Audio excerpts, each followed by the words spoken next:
Hello friend, welcome to our channel star facts and review. आज हम एक ऐसा वाक्य बताने वाले हैं कि जब मोहम्मद रफ़ी अपने आप को जो है कि पापी समझने लगे थे और म्यूजिक इंडस्ट्री तक छोड़ चुके थे दोस्तों। और उस दौरान ऐसा हुआ कि वो म्यूजिक इंडस्ट्री से जो है कि 70 के दशक में रिटायरमेंट ले लिए और उनके साथ एक ऐसा हादसा हो गया जिसके कारण वह अपने आप को बहुत बड़ा पापी या फिर जो है कि दूसरे टाइप का इंसान समझने लगे थे कि वह अपने धर्म के प्रति गुनाह कर रहे हैं दोस्तों। तो चलिए स्टोरी बताते हैं मोहम्मद रफ़ी के बारे में। जैसे कि दोस्तों, मोहम्मद रफ़ी को कौन नहीं जानता। मोहम्मद रफ़ी सदी के महासिंगर हैं दोस्तों। उनके द्वारा गाए गए अनगिनत गाने जो है कि मन को मोह लेने वाले हैं और अभी बड़े चाव से सुने जाते हैं। और उनका ऐसा तक रिकॉर्ड है कि 7000 गाने गाने का रिकॉर्ड है, जिसको आज तक शायद कोई नहीं तोड़ पाया है और ना ही भविष्य में कोई तोड़ पाएगा दोस्तों। अगर हम मोहम्मद रफ़ी की बात करें तो मोहम्मद रफ़ी ने आज मौसम बड़ा बेईमान है से लेकर जो है कि तन पे सितारे लपेटे हुए जैसे गाने गाकर जो है कि म्यूजिक इंडस्ट्री को अमर बना दिया है। लेकिन उनकी ज़िंदगी में भी एक ऐसा दौर आया जब वह अपने आप को पापी समझने लगे और म्यूजिक इंडस्ट्री को छोड़ दिए दोस्तों। उनके बेटे शाहिद रफ़ी ने यह किस्सा बताया विकी लालवानी के जो है कि पॉडकास्ट में दोस्तों। चलिए पूरी कहानी बताते हैं। बात उन दिनों की है जब मोहम्मद रफ़ी अपने पीक पर थे। उनका स्टारडम इतना ज़्यादा हो चुका था कि प्लेबैक सिंगर के रूप में हर कोई उनको अपनी फिल्म में लेना चाहता था दोस्तों। वहीं 70 का दशक चल रहा होगा कि वह एक सबसे ज़्यादा सम्मानित प्लेबैक सिंगर में शुमार हो चुके थे दोस्तों।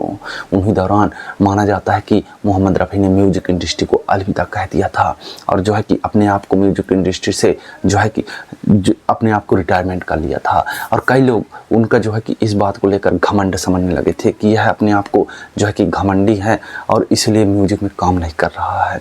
बड़े बड़े म्यूजिक डायरेक्टर जो है कि उनके पास सिफारिशें लेकर जाते थे कि मेरे फिल्म में गाने गा लो, मेरे फिल्म में गाने गा लो, लेकिन मोहम्मद रफ़ी साफ इनकार करते थे और फिर म्यूजिक डायरेक्टर उनको जो है घमंडी कहकर पुकारते थे। लेकिन इसकी असलियत जो है कि उनके बेटे शाहिद रफ़ी ने पॉडकास्ट में बताया दोस्तों। शाहिद रफ़ी ने पॉडकास्ट में बताया कि किस प्रकार जो है कि एक दौर आया जब 1970-72 का दौर रहा होगा और मेरे पिताजी बहुत ही धार्मिक व्यक्ति थे।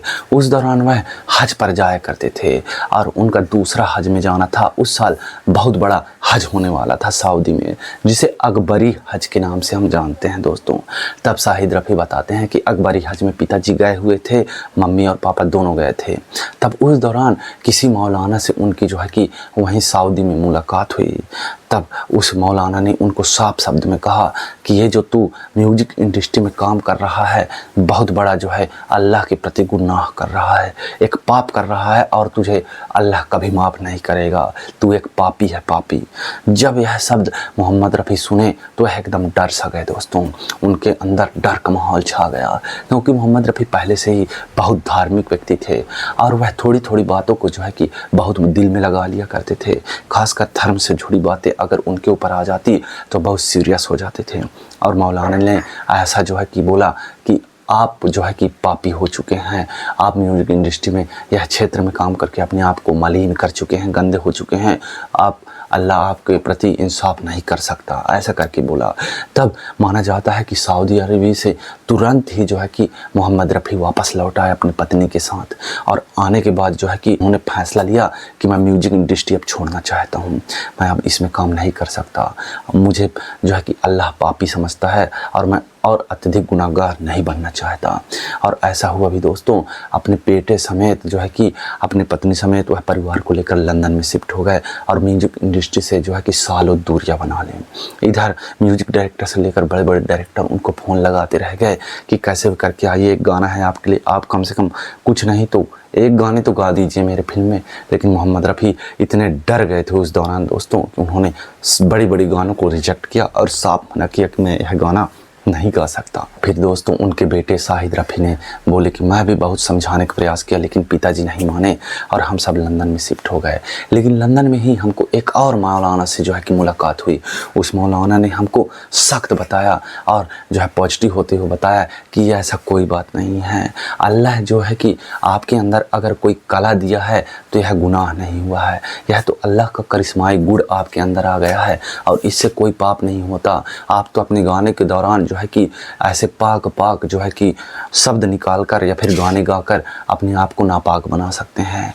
यह झूठ बात है कि आप जो है पापी हो चुके हैं, आप बहुत नापाक हैं और आप इतने शुद्ध हैं कि जिस प्रकार अल्लाह का बंदा होता है वह गलत बताया उस मौलवी ने कि आप पापी हो चुके हैं। यह कोई पाप नहीं हो गया, आप तो बेहतरीन अल्लाह के नुमाइंदे हैं जो है कि आप इस प्रकार के गाने गाते हैं और अपना योगदान देते हैं। तब मोहम्मद रफ़ी को बहुत समझाने के बाद जो है कि दोस्तों फिर से उन्होंने फिल्म इंडस्ट्री में अपना कमबैक किया और नौशाद के गानों में जो है कि गाना चालू किया और फिर से मोहम्मद रफ़ी का जलवा बेशुमार चलता गया दोस्तों।